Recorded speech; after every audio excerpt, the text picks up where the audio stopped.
সাত সকালে আজকে দিনটাই শুরু হলো আমার ঝাড়ি দিয়ে। আল্লাহই জানে আজকে সারাটা দিন কেমন যাবে। অবশ্য এসব এখন গায়ে মাখার প্রয়োজন আছে বলে আমি মনে করি না, কারণ শরীর এখন প্রচণ্ড পরিমাণের গন্ডারের চামড়া হয়ে গেছে। আর সামনে যেহেতু শীত আসতেছে, ভালো দেখে একটা লোশন কিনে নিলেই তো হয়ে গেল। কি বলেন আপনারা? আমার কথা ঠিক আছে তো? লজিক আছে তো আমার কথাই নাকি?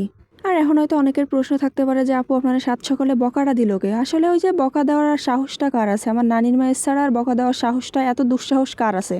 আজকে কিন্তু আমি তেমন কোনো আহামরি ভুল করিনি, ওই সামান্য টুকিটাকি একটু ভুল আদ্য করিলাম, তো এটা আবার বড় ভুল ধরে বসে রয়েছে আমার মা। মানে বেশি কিছু না, আমার কাছে মানে মনে হয়নি যে না আমি বেশি কিছু ভুল করেছি, কিন্তু আম্মুর কাছে মনে হয়েছে যে আমি প্রচুর পরিমাণের ভুল করে বসে রয়েছি। কারণ সকাল 11:30টায় ঘুম দিয়ে উঠিলাম, ঘুম দিয়ে উঠে আবার চা বানানো ছিল, সেই চাটা নিয়ে এসে আবার আমি পানি বিলাস মারতিলাম, বুঝছো? তো রাগটা কার উঠবে না? আসলে নানির মেয়েরও কোনো দোষ না, দোষটা আসলে আমার যে কোনো কাজ কাম না করে এই সমস্ত আকাম বসে বসে আমি করতিলাম। সামান্য এইটুক ভুলের দুনিয়া আমার এত বড় কথা শুনতে এলো যে আমি নাকি জমিদারের মেয়ে। তো জমিদারের মেয়ে না হতে পারি, হবো কোনো একদিন জমিদারের হুতির বউ, তা ওই সেটা কি তাতে?